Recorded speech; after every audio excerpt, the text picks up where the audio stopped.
Hello and welcome back to another Deadly Stories podcast episode. I am your host Katani, have yet another deadly guest here for you today. Can you believe it? I always find really good ones. Before we begin, I would like to acknowledge the traditional owners of the land in which we are coming to you all from. And I'd also like to acknowledge the traditional owners of the land in which each and every one of you are tuning in from, and pay respects to elders past, present, and emerging.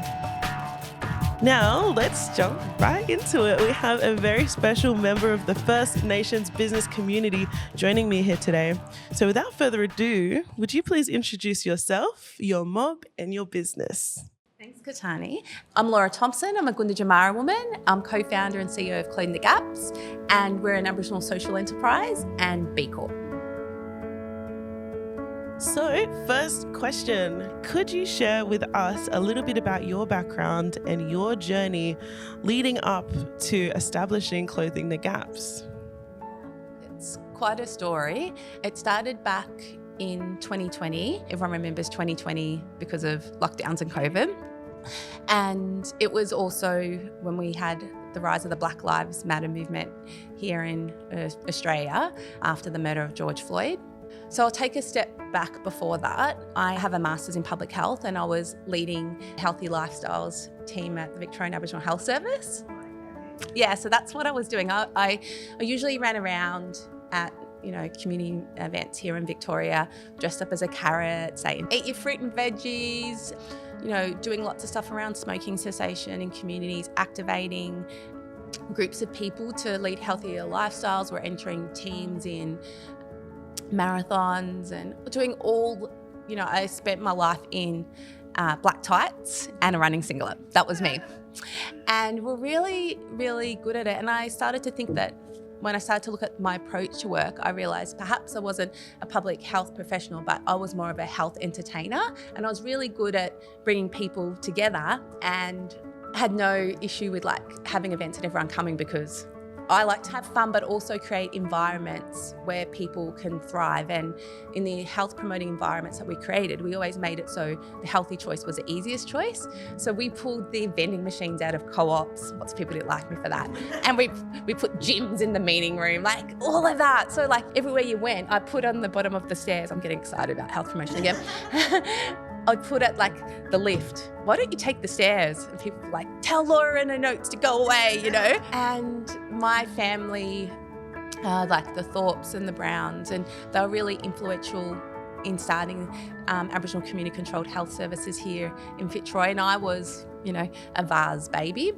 So I was, destined like many of the mob to work at the Victorian Aboriginal Health Service. And it was an absolute, it was the best place to work because your colleagues changed your nappy and everyone knew where you fit in the world. That's just is that not the best thing as a black fella to know, everyone to know how you're connected? So when, that just makes me get emotional, but that makes me feel a little bit emotional and how lucky we are to have that.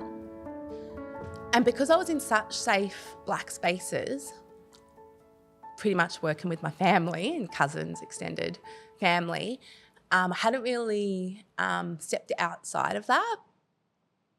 And the couple of times I had stepped out into community health, and the part that was most foreign to me was that people didn't know me, and that's not know me as a person, but know where I fit in the world, and that's really important to me. So when I decided to start a business, I wasn't going, I want to start a business. I just wanted to be more creative. And I think I got a bit sick of the government saying, there's just smoking cessation money, and community was sick of talking about it, and I'd reframed it a million ways. I was just like, what if I just, some way, was able to just give the community the programs they wanted? And I left VARS to start a health promotion business called Spark Health, and which was with who's still my business partner today, Sarah Sheridan. She's not Indigenous, but she was come to me as a student placement in, she's a public health person as well. We both brought equal amount of passion. She's, don't give her the microphone. She's a big MC, that one. But we both like entertaining, and we both had the same strong work ethic. We just wanted to get things done. We wanted to make things work. And, we left the Healthy Lifestyle team together. And yeah, Spark Health never really got off the ground to its full extent because health promotion wasn't a great business idea because our competitors did it for free.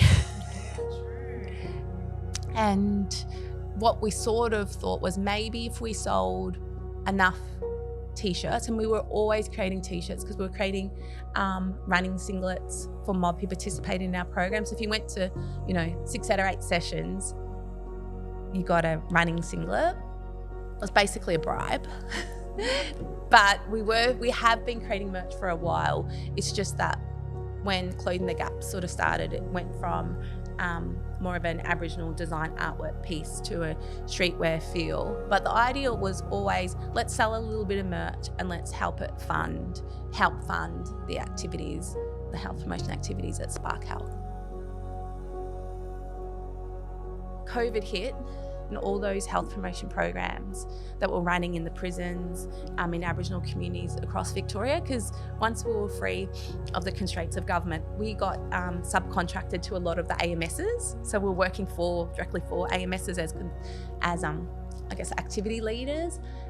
So Wathaurong was one of the first people that hired us out there to run programs. But when we couldn't run the programs anymore, we're like, oh no, how are we going to survive? We were pretty much like sitting on camping chairs. If we wanted to pay ourselves, we'd like buy a pretty plant for the office or spoil ourselves with highlighters. Remember those days when you're like, $40 for highlighters? You're still not paying yourself, so you just like treat yourself with stationery and plants. We're at that stage. And we had also found ourselves, some of that merch that we had created had the Aboriginal flag on it. And we had then received a cease and desist for using the Aboriginal flag. So we'd created some t-shirts that said "Free the Flag." And we had also created at the same time a t-shirt that said "Always was, always will be" in the shape of a flag. That artwork was donated to us by Carla Scotto, a climate change, non-Indigenous climate change artist. So we had those 2 t-shirts, "Free the Flag" and "Always was, always will be," as a alt design to the Aboriginal flag whilst it was copyrighted. And during that Black Lives Matter movement here in Australia, when everyone was going to protest, they were looking for a t-shirt to wear. And we had those 2 designs. And we were still Spark Health, really. We were just transitioning into Clothing the Gap, but a lot of our clothes still had the tag Spark Health on it. And everyone wanted a t-shirt. And in some ways, we're probably first in the market back in 2020. And sales just went like crazy.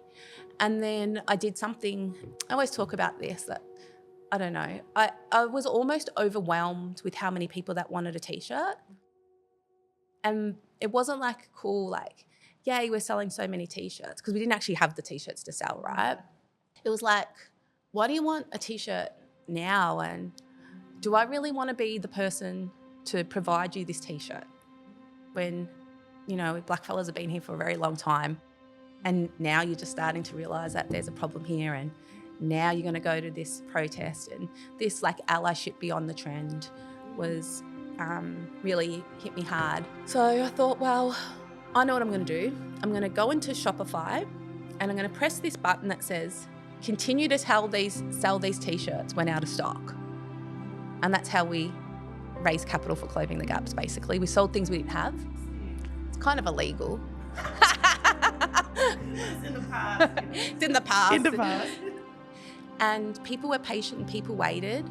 And it really was the start, I think, of the conversation around allyship, wearing your values, and most importantly saying, hey, what's the role of non-Indigenous people to wear black slogans? Because Mob have been wearing political fashion. I always say we're born into it. We're in a little pram and we've got land rights now on.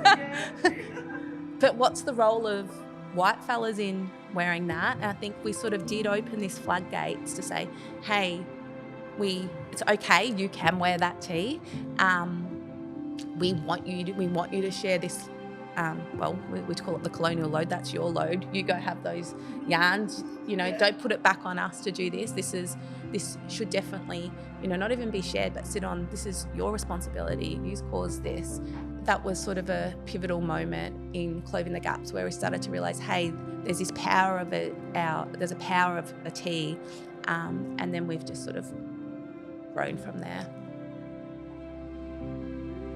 That's such an interesting story. There's just so many things that made my heart glow. I can only imagine the pressure of, you saying you're paying yourself with plants and highlighters and things like that. I guess that's the thing with business, and it's what I'm learning as a little baby business person.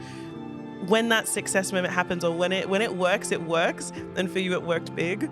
And so I find that such an interesting challenge, even though it was so positive and prosperous, that I just am sitting there, empathizing and being in your shoes, and I'm like, wow, what a intense time in society in general, and then for you as a person as well, venturing out into this new space, and then all eyes on you. Yeah, because when you hear that story, I never planned to start a label at all. It was never part of the plan.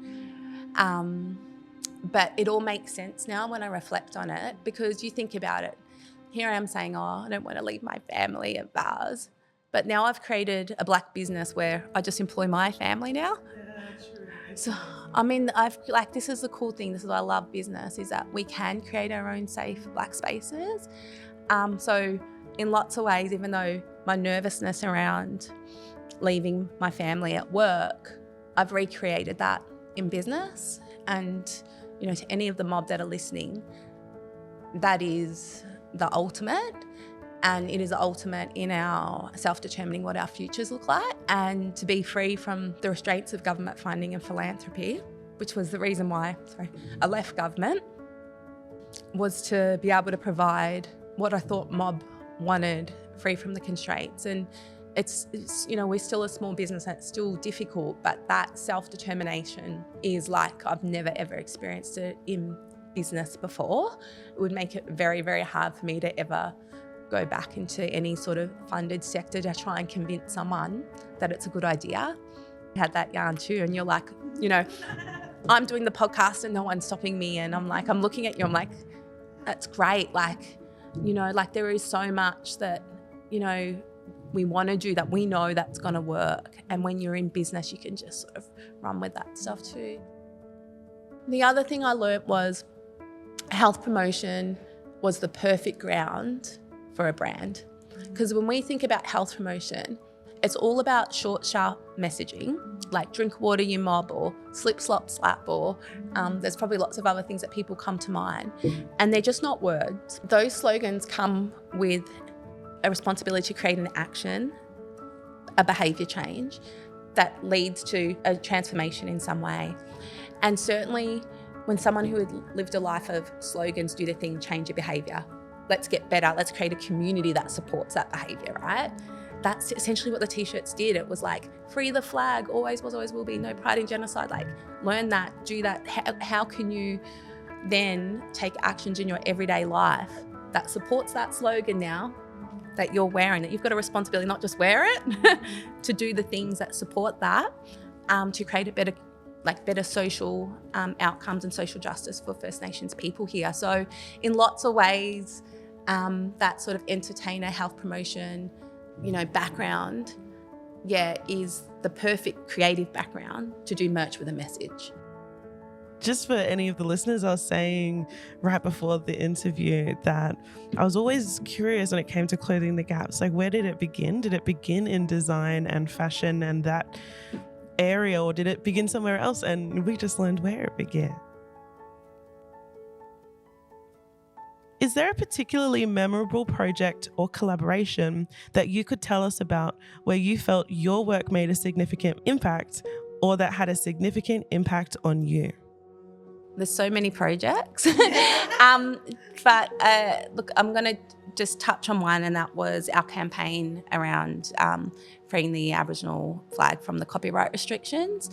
So that campaign went for 2.5 years, and our advocacy through the brand and the company that we sort of spearheaded with a team of people, and a whole lot of people.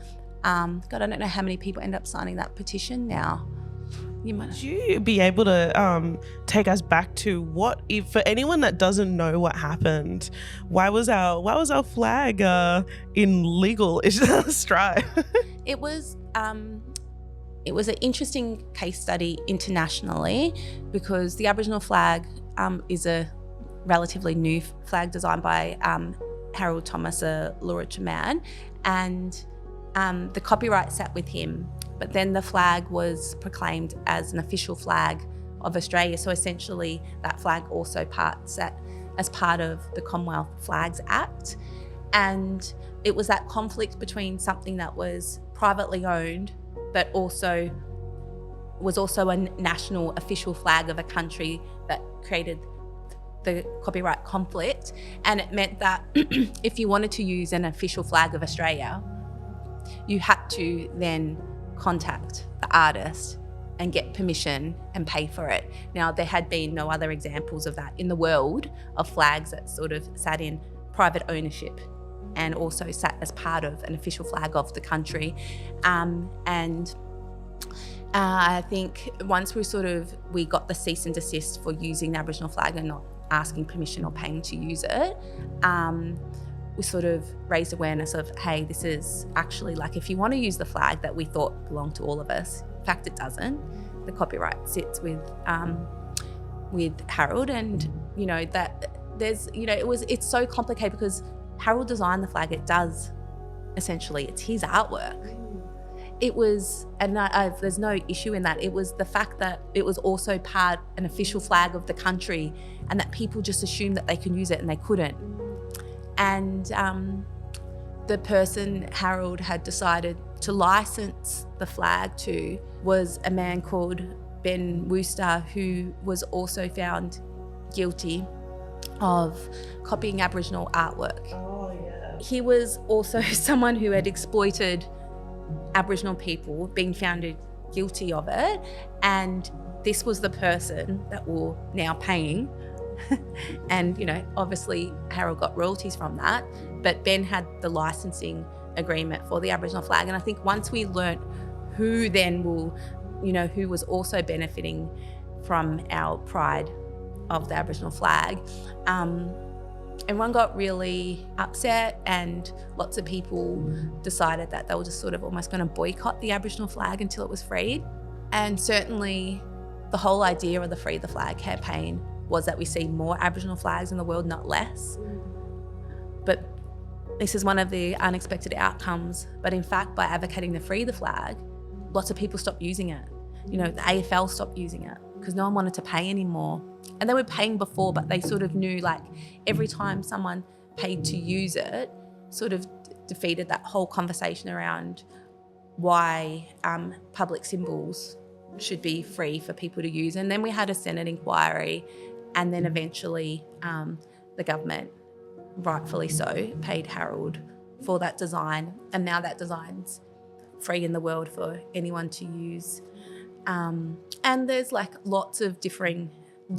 it is complicated, lots of differing opinions about copyright, Harold's ownership, whether or not the government owns it now. And I hear and appreciate all of them, but for us it was really about putting the flag back in the public domain, so community orgs, community teams, like grassroots people who really can't afford to pay to use a flag can put their flag on a uniform. Because AFL can afford to pay, but our grassroots community mob couldn't afford to pay, nor should they have to pay to use the flag. But certainly the way that arrangement, that commercial arrangement was set up, meant that everyone was in breach of copyright if they used the flag without following the right processes.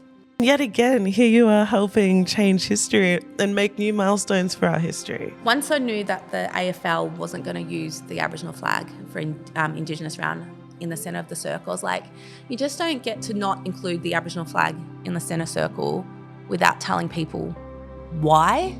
But, obviously the AFL didn't want to have those yarns because they're there to focus on football and they didn't want to go into the legal elements. But what we were able to do for Indigenous Round, it was just a phenomenal feat. I'll never forget it. And it was in the middle of lockdown. You couldn't even go to the footy. It was just televised. We sent T-shirts to every single AFL team.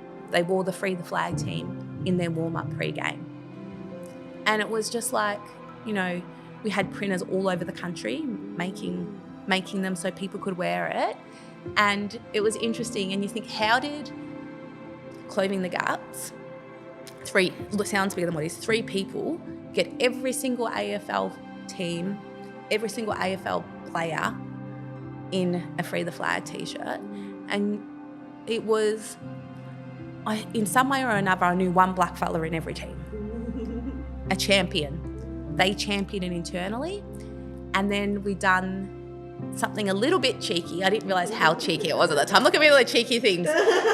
Shopify, sell it out of stock. Well, this was like that. We started a leaderboard and it said, Free the Flag leaderboard. And what we did was we listed the teams and we announced them on Twitter as they come on board the campaign. Footy team players are like, that's their religion. And they're like, why is my team not at the top of the Free the Flag ladder? And it was a gammon ladder we made up. But the football, community wanted to see their team at the front. So all of a sudden, we didn't plan this. This was no marketing strategy at all. The members started emailing their team saying, why aren't we doing this? Why aren't we should be doing this. And then everyone was like freaked out. They didn't want to be at the bottom of the ladder. That's so funny. And then even if you were at the bottom of the ladder, you didn't want to be the only one that didn't do it. And there was this, like, we created this level of competition. And what we actually did was activate the footy supporters, and then they activated for us. And then after we managed to pull that off, which you can imagine, it was just the hysteria around that. The next day, the government announced a Senate inquiry into the Aboriginal flag. And the power of sport, thousands of community members had brought that T-shirt and worn them around, but when the footballers wore it, Senate inquiry. Oh my God.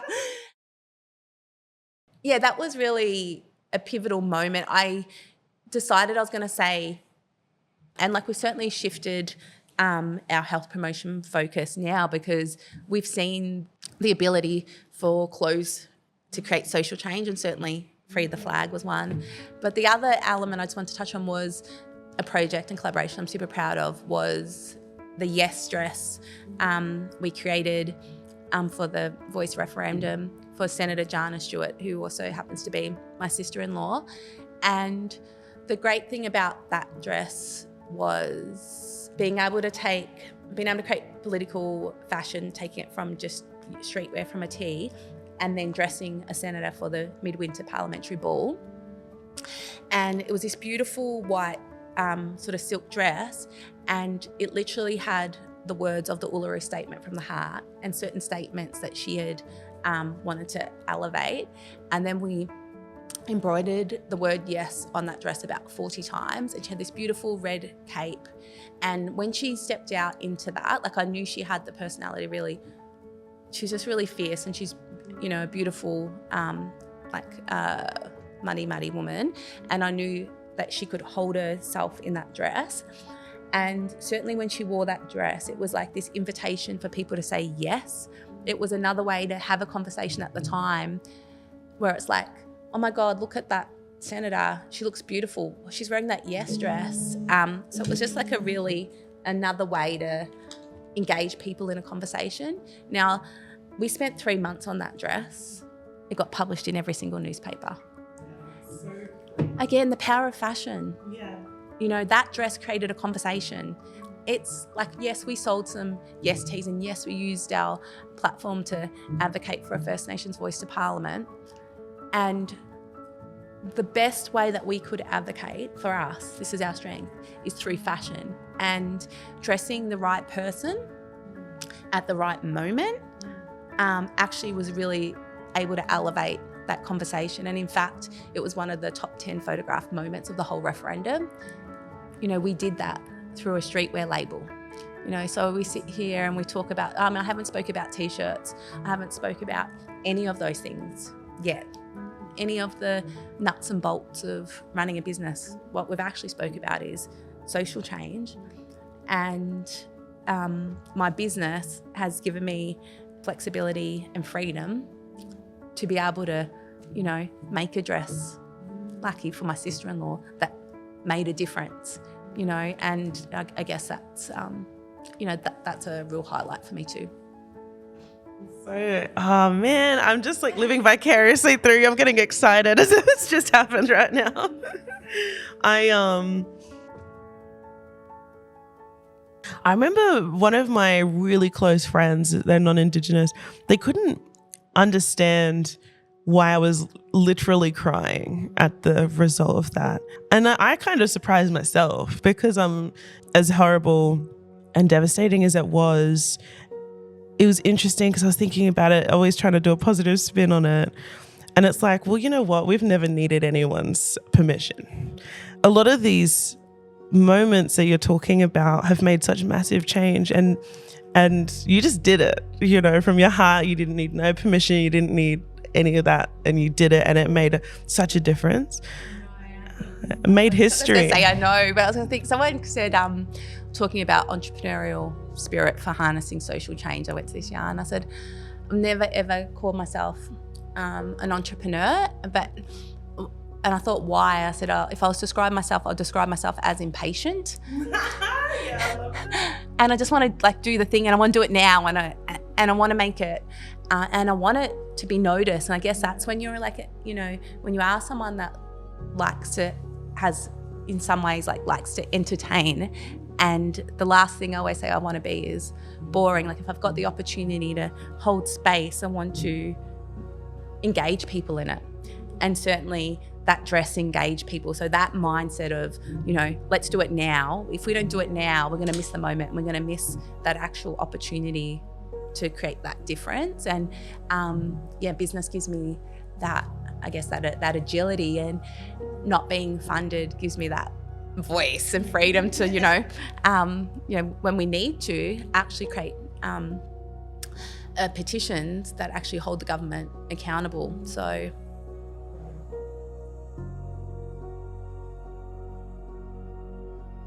we love to talk about values on the Deadly Stories podcast and what they mean to us as individuals.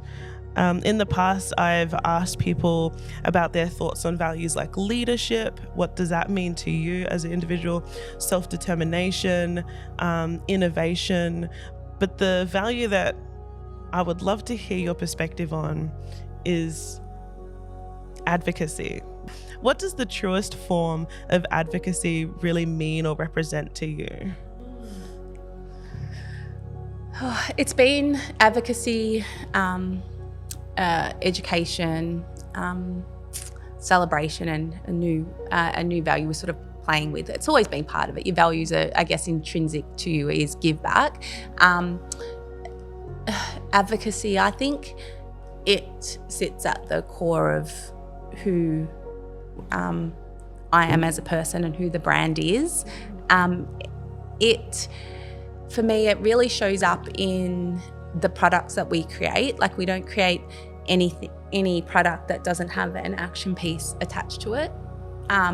Every single purpose pin, every single t-shirt, it's not just pretty artwork, or it's not just a story, or and I'm not saying it's not stories and Aboriginal wearable art's not important. I love it. I wear it all the time as well. But certainly our t-shirts come with an action like, cool, you're wearing the t-shirt, sign the petition, donate here, read this as well. So certainly it's been brought into the brand. And I would say that advocacy takes on all different forms, and we need all sorts of advocacy.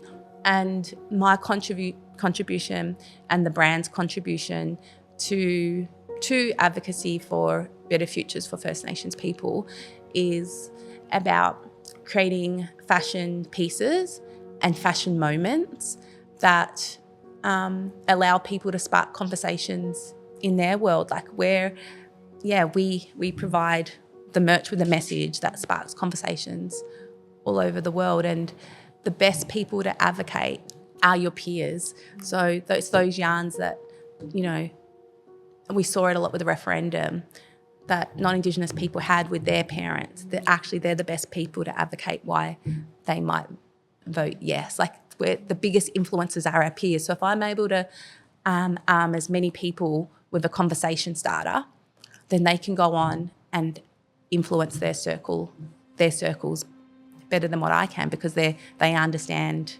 their groups. There was one older fella when we started very, very early on, before it was Closing the Gaps. He must have Googled Aboriginal flag, and he ended up at our Spark Health office.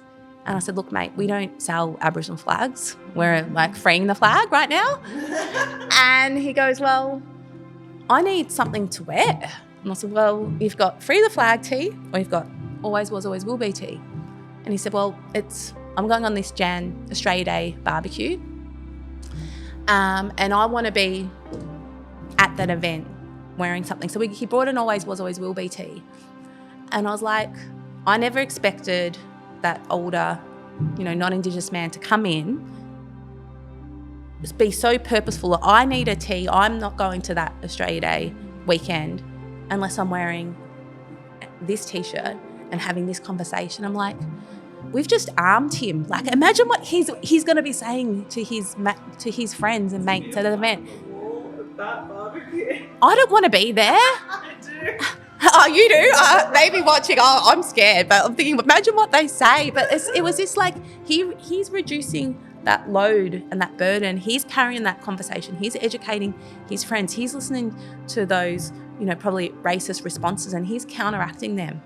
And they're probably looking at him saying, you know, I'll call him Jimmy. How can I be like Jimmy? And I often find, you know, as an Aboriginal woman advocating to non-Indigenous spaces, lots of people, they're listening, but they can't really relate because they're not going to have that lived experience of being an Aboriginal person. But sometimes when their peers or other people that they can connect and relate to more say, hey, these are some of the changes I've made to be a better advocate or an ally, it's easier to connect with. I think advocacy, people think you have to be at the front of a rally with a microphone. Like, it's just so many beautiful levels of advocacy and allyship. And, you know, I mentioned before Carla Scotto gifting us, you know, our most popular selling design, our Always Was, Always Will Be. Like, that is advocacy right there. Like, there is so many different levels of advocacy, and all of it's important. Sadly, everybody, we are up to our final question. So, to close out our deadly episode for today, could you share with us a piece of advice or a motto or a lesson that has helped you on your journey thus far? It could be business journey, it could just be personal journey. Piece of advice. Look, it's probably a couple of principles that I probably lead with every day, and that's kindness. I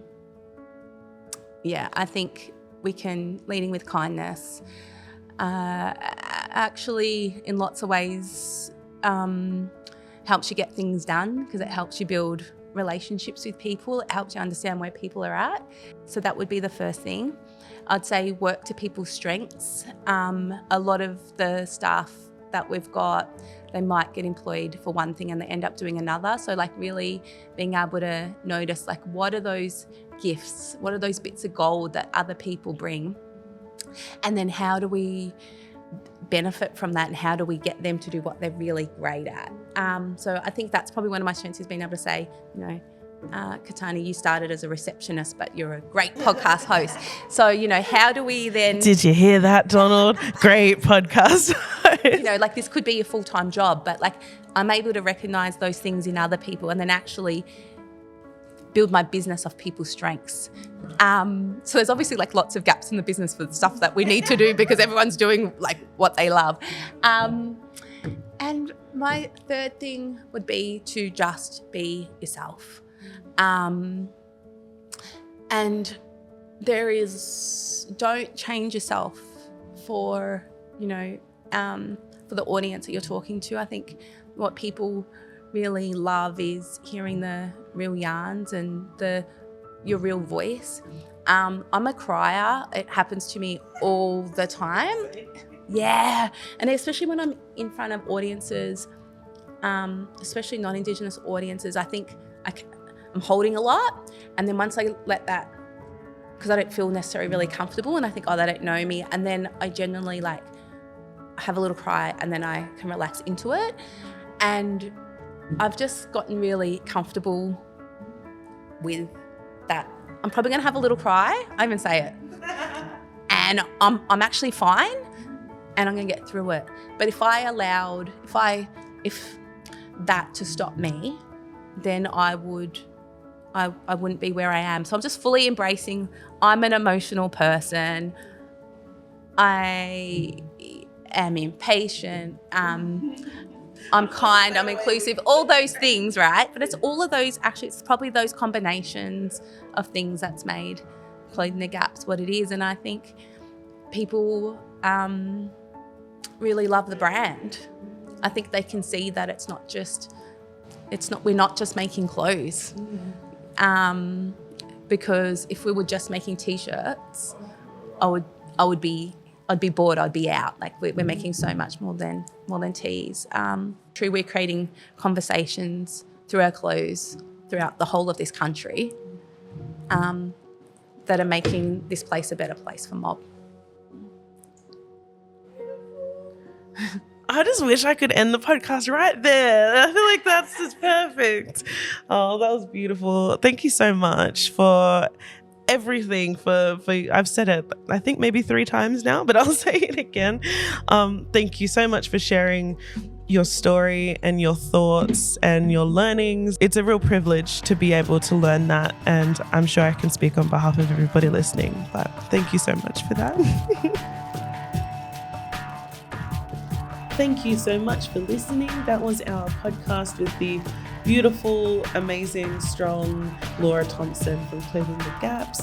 I hope you all had a wonderful time listening. What a beautiful story, and what beautiful tools and lessons and learnings we just got with Laura. Thank you so much for your patience. We've had a little bit of a quiet moment with the Deadly Stories podcast, but we have a bunch coming at you very soon. Your girl Kitani over here in Kinaway HQ has found a little bit of support and help with doing some of the editing of these podcasts. So make sure you look forward to those. Make sure you're following us on Apple Podcasts and Spotify. Keep your eyes peeled with our socials, and you'll see some more beautiful, amazing stories from Black business owners soon. Until next time, everybody, I hope you have a wonderful day, and yeah, goodbye.